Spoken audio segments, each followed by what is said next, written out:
আমি বাড়িতে গিয়ে টিউশনি পড়াতাম। আমি যাকে টিউশনি পড়াতাম সে ছিল অষ্টম শ্রেণীতে পড়ুয়া একজন ছাত্র। সে লেখাপড়ার পাশাপাশি গানকে অনেক ভালোবাসতো। আমি তাকে সন্ধ্যা 7টা থেকে রাত 8টা পর্যন্ত লেখাপড়া শিখাতাম। তার বাড়ি আমার বাড়ির পাশেই ছিল। একদিন টিউশনি শেষ করে যখন বাড়িতে ফিরতে যাব, ঠিক তখনই শুরু হলো প্রচুর ঝড় বৃষ্টি। কোনোভাবেই বৃষ্টি থামছিল না, রাত বাড়ছিল। আমি ঝড় বৃষ্টি থামার জন্য অপেক্ষা করছিলাম। তখন হঠাৎ আমার মনে হলো আমার পিছনে কেউ দাঁড়িয়ে আছে। আমি চেয়ে দেখলাম আমার ছাত্র অয়ন। অয়ন আমাকে বলল, ম্যাডাম আর যাওয়া লাগবে না, ঝড় বৃষ্টি বেড়েই চলেছে। অয়ন বলল, মা ডাকছে ম্যাডাম, ঘরে আসুন। অয়নের মা বলল, তুমি ফোন করে বলে দাও যে তুমি আসতে পারবে না, তোমার মা যেন চিন্তামুক্ত থাকে। আমি তখন কোনো উপায় না পেয়ে মাকে ফোন করে জানিয়ে দিলাম। আমি যখন অয়নের মায়ের সাথে খাওয়া দাওয়া সেরে, অয়নের মা আমাকে অন্য একটি রুম দেখিয়ে দিলেন থাকার জন্য। কিন্তু সেই রুমের টিভিটা ঠিক মতো চলছিল না। তখন আমি অয়নকে বললাম, এই ঘরের টিভিটা নষ্ট নাকি? অয়ন বলল, না ম্যাডাম, ভালো আছে। তাহলে টিভিটা অন করে দাও। তারপর টিভিটা অন করে অয়ন তার ঘরে চলে গেল। আমিও কিছুক্ষণ টিভি দেখতে দেখতে কখন যে রুমের দরজা খোলা রেখে ঘুমিয়ে গেলাম আমি তা বলতেই পারবো না। আর সেদিনই তো বন্ধুরা, এবার পুরো ঘটনাটি বলি। আমার নাম সেলিনা। কয়েক মাস আগেই আমার বাবা মারা গেছেন। বর্তমানে আমার সঙ্গে শুধুমাত্র আমার মাই থাকেন। আমার পড়াশোনা শেষ হয়েছে। আমরা একটা মধ্যবিত্ত পরিবারে থাকতাম, কিন্তু বাবার চিকিৎসার জন্য আমাদের অনেক টাকা খরচ হয়ে যায়। তারপরেও তাকে বাঁচানো যায়নি। বাবা মারা যাওয়ার পর আমাদের পরিবারের আর্থিক অবস্থা খুবই খারাপ হয়ে যায়। আমার মা প্রায়শই অসুস্থ থাকতেন এবং এখন তিনি আর আগের মতো লোকের বাড়িতে কাজ করতে পারতেন না। তাই এই পরিবার চালানোর জন্য আমাকেই কিছু একটা করতে হতো। আমি ঠিক বুঝতে পারছিলাম না যে আমি কি করব। পরিবারের অবস্থা দিন দিন খারাপের দিকে যাচ্ছিল। মায়ের ওষুধের জন্য নিয়মিত টাকার প্রয়োজন ছিল, কিন্তু কোনো উপায় খুঁজে পাচ্ছিলাম না। অবশেষে আর্থিক অবস্থার কারণে আমি বাধ্য হয়ে স্কুল ছাত্রদের টিউশনি পড়ানোর সিদ্ধান্ত নিলাম। আমাদের এলাকাটি ছোট হওয়ায় আমি কারো বাড়িতে গৃহকর্মী বা এই জাতীয় কোনো কাজ পাচ্ছিলাম না। আমি এমন একটি কাজের সন্ধান করছিলাম যেখানে নারীদের জন্য কাজের পরিবেশ নিরাপদ, কিন্তু আশেপাশে এমন কোনো সুযোগ ছিল না। বেশিরভাগ জায়গাতেই পুরুষদের প্রাধান্য ছিল। আমার মা চাইতেন না যে আমি ঘরের বাইরে গিয়ে কোনো চাকরি করি। তিনি বলতেন, আমরা না খেয়ে মরে যাব, কিন্তু তোর ঘরের বাইরে যাবার কোনো দরকার নেই। তার কথা শুনে আমি কিছুদিন চুপচাপ ঘরে বসেছিলাম, কিন্তু বাড়ির করুণ অবস্থা আর সময় মতো মায়ের ওষুধ জোগাড় করতে না পারার কষ্ট, এই সবকিছু আমাকে মানসিকভাবে দুর্বল করে দিচ্ছিল।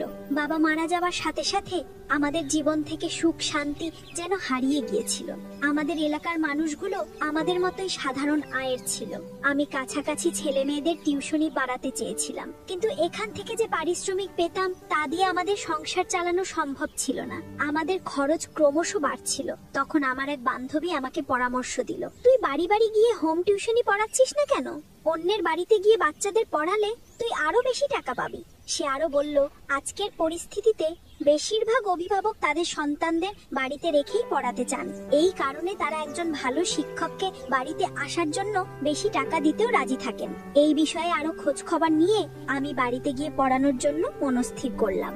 প্রথমে আমার মা আমাকে বাড়ি থেকে বের হতে দিতে চাইছিলেন না, কিন্তু আমাদের খাবারের প্রয়োজনের কথা ভেবে অনেক বোঝানোর পর তিনিও রাজি হলেন। আমি আমার পরিচিত কয়েকজনকে জানিয়ে রাখলাম যে কারো যদি হোম টিউশনি করানোর জন্য শিক্ষকের প্রয়োজন হয় তবে তারা যেন আমার সাথে যোগাযোগ করে। শীঘ্রই আমি এই প্রস্তাবের একটি ভালো ফলাফল পেলাম যখন একটি সচ্ছল পরিবার থেকে টিউশনি প্রস্তাব এলো। শুরুতে আমি জানতাম না তাদের সামনে আমি নিজের পরিস্থিতি কিভাবে তুলে ধরবো। আমি শুধু বলেছিলাম আমি আমার বাড়ির একমাত্র উপার্জনক্ষম ব্যক্তি এবং বাবার মৃত্যুর পর আমি এই পড়ানোর সিদ্ধান্ত নিয়েছি। আমার অর্থের খুব প্রয়োজন, কিন্তু আমি আপনাদের সন্তানকে খুব ভালোভাবে পড়াবো। আপনারা আমার চেয়ে ভালো শিক্ষক সহজে খুঁজে পাবেন না।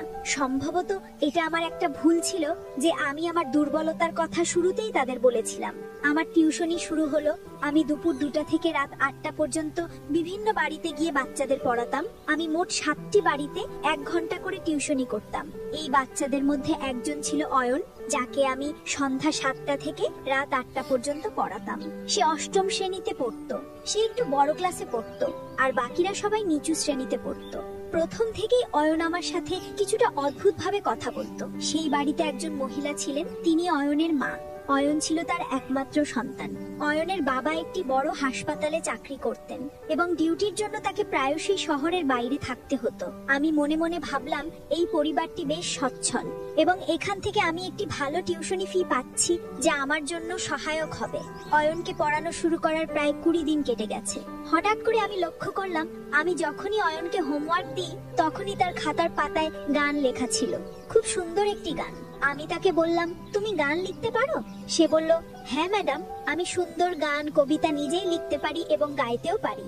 আমি তার মাকে এই বিষয়টি জানালে তিনি বলেন তার ছেলে শিল্পী হতে আগ্রহী, কিন্তু তিনি চান না যে অয়ন শিল্পের দিকে ঝুঁকুক। তিনি চান তার ছেলে উচ্চ শিক্ষা লাভ করুক যাতে পরবর্তীতে সে নিজের ব্যবসা সামলাতে পারে। আমি তাকে বললাম, আপনার চিন্তা ভাবনা খুব ভালো, কিন্তু আমি বিশ্বাস করি যে বাচ্চাদের যা করতে ভালো লাগে তাদের সেই কাজেই সমর্থন করা উচিত। সে যদি শিল্পী হতে চায় তাহলে তাকে উৎসাহ দেওয়া উচিত। একদিন অয়ন বলল, ম্যাডাম, আমি একটি গান বলবো। তখন সে একটি দেশের গান শোনালো।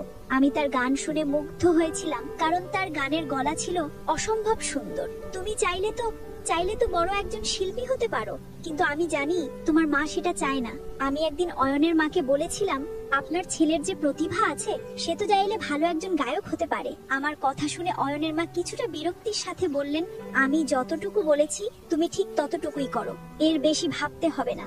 আমি বুঝতে পারছিলাম না কেন আমার কথা শুনে তিনি এমন ভাবে প্রতিক্রিয়া দেখালেন। তিনি নির্দেশ দিলেন এখন থেকে যেন অয়ন আর গান না গায়, সেদিকে খেয়াল রাখতে। আমি অয়নের মায়ের আচরণে কিছুটা রুক্ষতার ছাপ দেখলাম, যদিও তিনি সাধারণত খুব ভালো ব্যবহার করতেন। আমি তার কথায় খুব একটা পাত্তা না দিয়ে অয়নকে বুঝিয়ে বললাম, আপাতত তুমি পড়াশোনাটা শেষ করো, তারপর বড় হয়ে সিদ্ধান্ত নিও তোমার জন্য কোনটা ভালো হবে। তুমি এখনো ছোট, তাই তোমার শুধুমাত্র পড়াশোনায় মনোযোগ দেওয়া উচিত।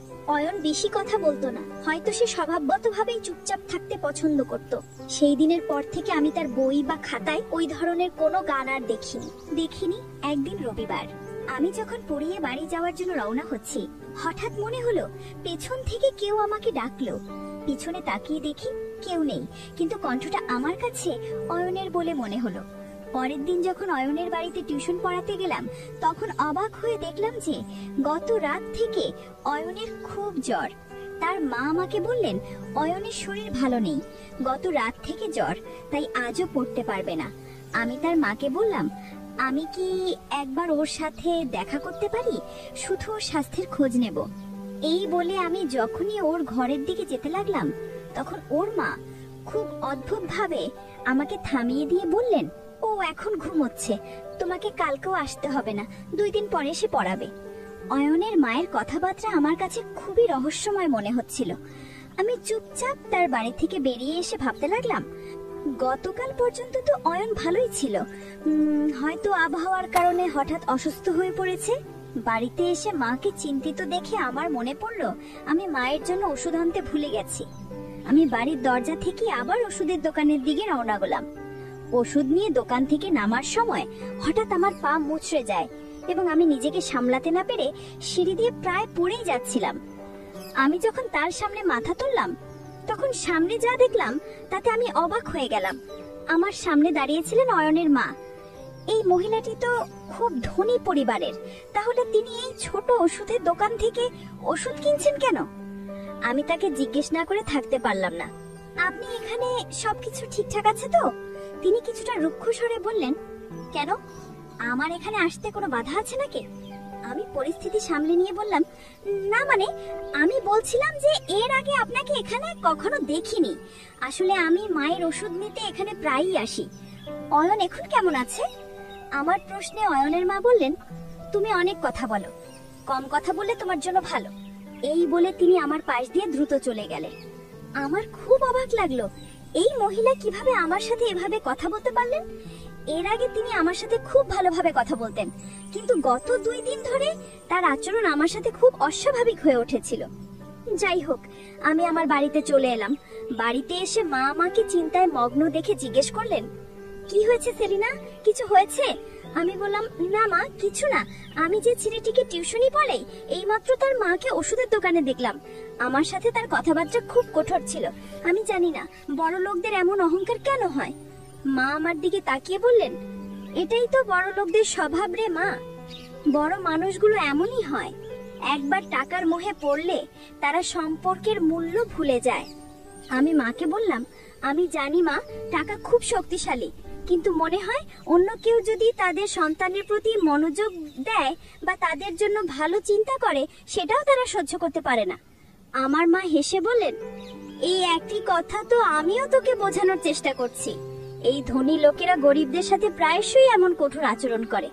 তাদের ধারণা সম্পদ আর টাকা পয়সা থাকলেই তারা অন্যদের ওপর কর্তৃত্ব করতে পারে। আমি বললাম, মা, ঈশ্বরের কৃপায় আমাদের জীবনে ভালোবাসার কোনো অভাব হয়নি, কিন্তু বাবার মৃত্যুর পর আমাদের আর্থিক অবস্থা খারাপ হয়ে গেছে। তবুও ঈশ্বর আমাদের সম্পর্কগুলোকে সম্মান করতে শিখিয়েছেন।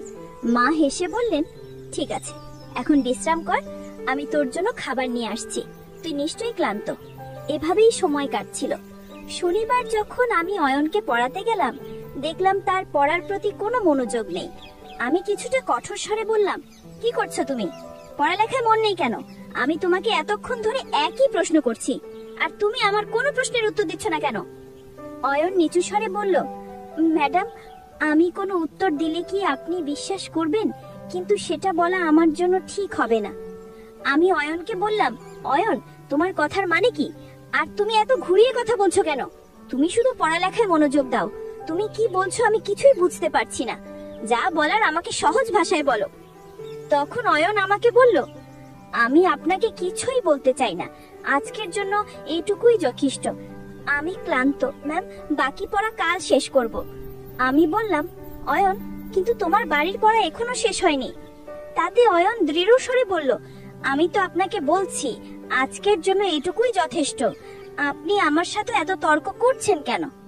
আমি বললাম, যাই হোক না কেন, আমি তোমার শিক্ষক, আর একজন শিক্ষক মায়ের মতো হয়। তুমি আমার সাথে এভাবে কথা বলতে পারো না, এতে আমার খারাপ লাগে। এতে অয়ন আমার দিকে এক অদ্ভুত দৃষ্টিতে তাকিয়ে বলল, সাবধান, আমি আপনাকে সম্মান করি, তার মানে এই নয় যে আপনি আমার মায়ের মতো। আমার মা হবার চেষ্টা করবেন না, কারণ আপনি কখনোই আমার মায়ের জায়গা নিতে পারবেন না। আমি বিস্ময়ে অয়নের দিকে তাকালাম। তার চোখে এবং কথার মধ্যে কোনো মিল খুঁজে পেলাম না। আমি চুপ হয়ে গেলাম এবং আমার ব্যাগ নিয়ে সেখান থেকে চলে যাওয়ার জন্য প্রস্তুত হলাম। তখন হঠাৎ আমি অয়নের মায়ের মুখোমুখি হলাম। আমি তাকে নমস্কার জানালাম এবং তিনি আমার নমস্কারের জবাব দিয়ে বললেন, এই নিন আপনার 1 মাসের অগ্রিম টিউশনির টাকা, আর আগামীকাল এখানে আসবেন না, আমাদের কোথাও যেতে হবে, পরশু আসবেন। আমি একটু মৃদু স্বরে বললাম, এটা তো ঠিক আছে, কিন্তু পরশু থেকে আপনার ছেলের পরীক্ষা শুরু হচ্ছে। আমার মনে হয় এই সময় তার পড়াশোনা করা দরকার। অয়ন যদি এভাবে ছুটি নিতে থাকে, তাহলে সে পড়ালেখার থেকে পিছিয়ে পড়বে এবং তার পরীক্ষার ফলাফলও ভালো হবে না। আমি যা বললাম তা শুনে অয়নের মা হঠাৎ রেগে গিয়ে বললেন, আরে মেয়ে, তোমার সমস্যাটা কি? আমার ছেলে তোমার কাছে ডাক্তারি পড়ছে যে একদিন ছুটি নিলে তার কোনো ক্ষতি হয়ে যাবে? সে এখনো ছোট একটা ক্লাসে পড়ে, এটা তার জন্য বড় কোনো সমস্যা নয়। তোমাকে ওর লেখাপড়া নিয়ে এত গভীরভাবে চিন্তা করার দরকার নেই। অয়নের মায়ের কথা শুনে আমি লজ্জিত হলাম। এই মহিলা এত কঠোরভাবে কথা বলেন। অয়নের মা আমাকে সেখানে দাঁড় করিয়ে রেখে ভিতরে চলে গেলেন। সারাটা পথ আমি ভাবতে এলাম যে ভবিষ্যতে আমি ধনী ব্যক্তিদের কোনো বিষয়ে পরামর্শ দিতে যাব না। অয়ন যদি পরীক্ষায় খারাপ ফল করে তাতে আমার কি? কিন্তু আমার আফসোস হচ্ছিল যে অয়ন খুব বুদ্ধিমান একটি ছেলে এবং তার দিকে একটু মনোযোগ দিলেই সে অনেক ভালো করতে পারত। যখন আমি সামনে হাঁটতে লাগলাম, হঠাৎ আবার মনে হলো কেউ আমাকে ডাকছে। রিকশায় বসতে যাব এমন সময় আবার মনে হলো কেউ ডাকলো।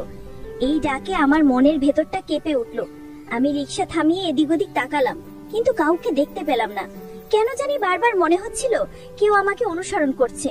এবং এই ঘটনাটা তখনই ঘটতো যখন আমি অয়নের বাড়ি থেকে বের হতাম।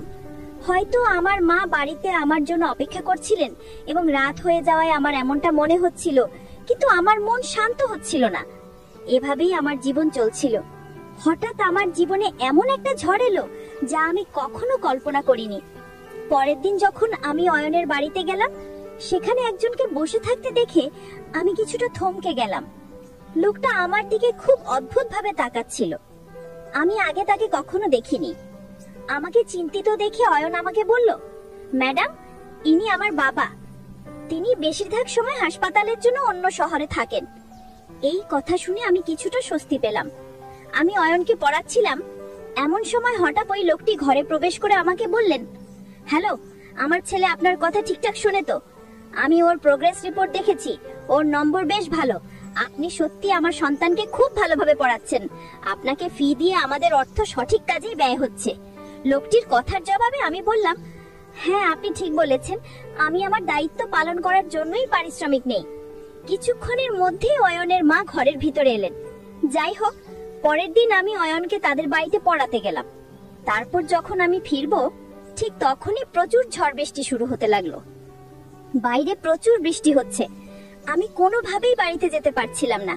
আমি অপেক্ষা করছিলাম কখন বৃষ্টি থামবে, কিন্তু কোনোভাবেই বৃষ্টি থামছে না। তারপর হঠাৎ পেছন দিকে তাকিয়ে দেখলাম অয়ন দাঁড়িয়ে আছে। অয়ন বলল, ম্যাডাম, আজ মনে হয় বৃষ্টি থামবে না। প্রচুর ঝড় বৃষ্টি হচ্ছে, আকাশের অবস্থা ভালো না। বন্ধুরা, গল্পের পরবর্তী অংশ আগামীকাল আপলোড দেয়া হবে। আর সেই সঙ্গে আমার চ্যানেলটিকে সাবস্ক্রাইব করে পাশে থাকবেন। সেই পর্যন্ত সবাই ভালো থাকবেন। ধন্যবাদ।